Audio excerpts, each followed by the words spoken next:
tayo ng harina guys para sa ating gagawing puto. Isa't kalahati na yon. 2 at 1/4. Bali 3/4 kasi yung sukatan natin. Ayan. 3. Bali 3 to. 3 cup guys. Tapos lagay tayo ng 3/4 ng asukal para sa ating dried na ano. Ayan. Gagawing puto. Ayan. May asukal. Tapos yung harina natin. Tapos lagyan natin ng 2 kutsarang baking powder guys. Yan yung pangsukat natin ng ating sukat natin sa ating ayan, baking powder. 2 spoon guys na baking powder. Isa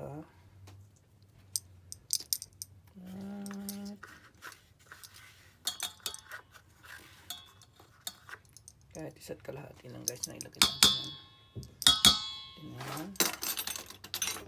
Yan ang ating dried ingredients.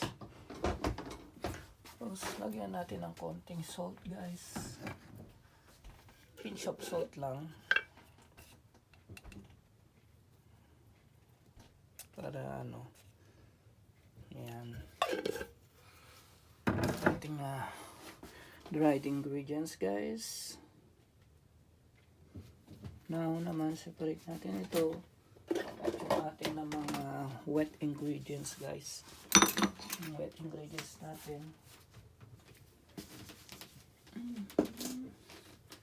gagay tayo ng 2 itlog para sa ating wet ingredients. So ito ba guys, ayan, 2.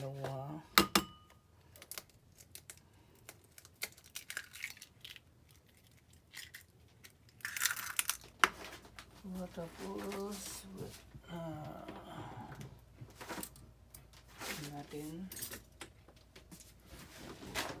ano natin dyan, question natin para ito sa ating mga wet ingredients.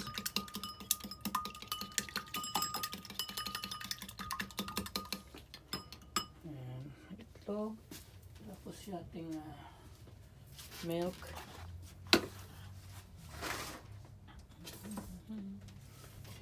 Tayo ng 3/4 na milk, ano, iba.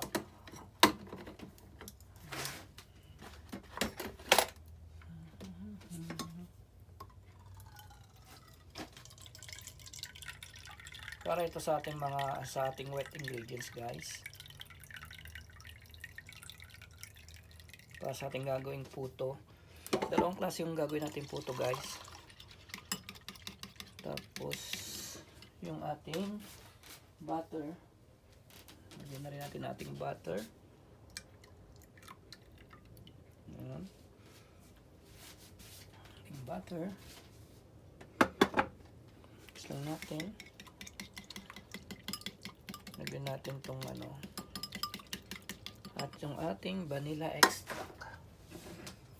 Vanilla, naman tayo ng ano, 1 tablespoon, teaspoon. Yan. Yellow ang gagawin natin kasi cheese guys, kaya konting yellow lang siya. Gayari siya gawa nung ano. Tapos mamaya gagawa din tayo ng buko pandan.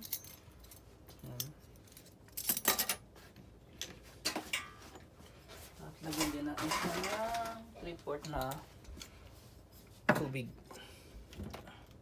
Kasi kakapusin tayo sa ano.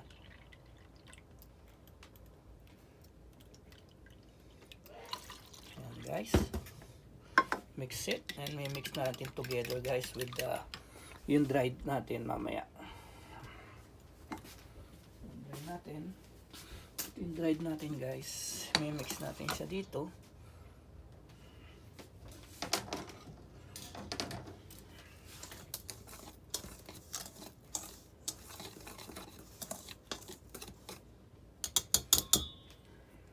Habang yan ay minimix natin, magpapakulo na tayo ng tubig natin sa ating malaking kasirola upang mamaya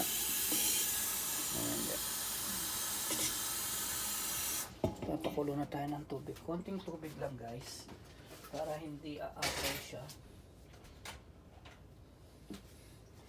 Mix na natin itong ating wet ingredients sa ating dried. Ayan. Tapos yung cheese natin mamaya, hiwa-hiwain na lang natin guys. Siya natin ding ilalahok.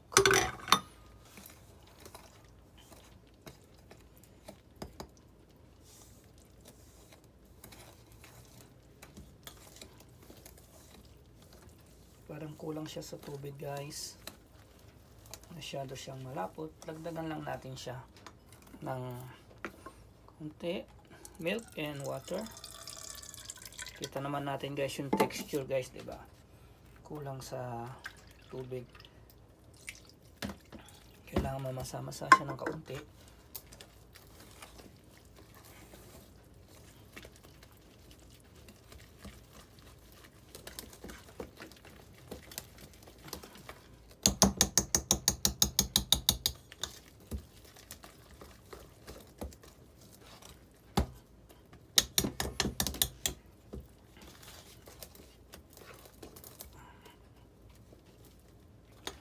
Guys,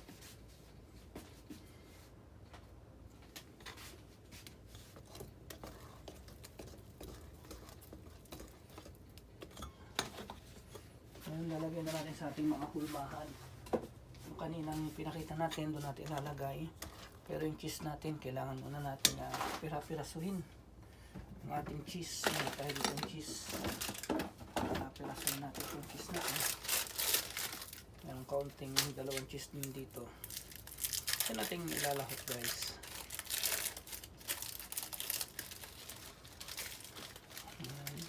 Napirasin na natin yung kamay na natin yan guys. Alis naman ang kamay natin. Ito natin lalagay na toppings sa ibabaw.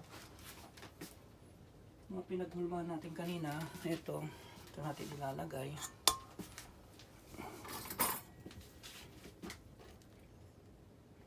Guys, ganyan lang paggawa ng puto guys. Yan.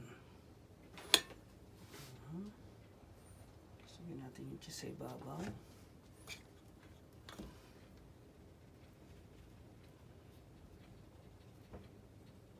Yan, tagi-tagi isang kutsara lang. Cheese.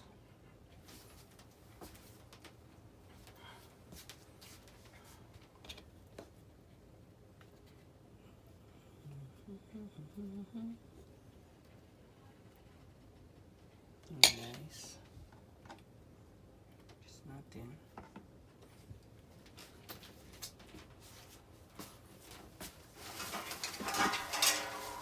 Ilagay natin siya dito guys. Ating nalagyan na siya nating i-steam. Ayan guys, i-steam na natin siya ngayon. Tatakpan lang natin yan na guys yung ating finished product. Ito yung buko pandan at this is our cheese. Ayan, kaiba ng kulay guys, diba?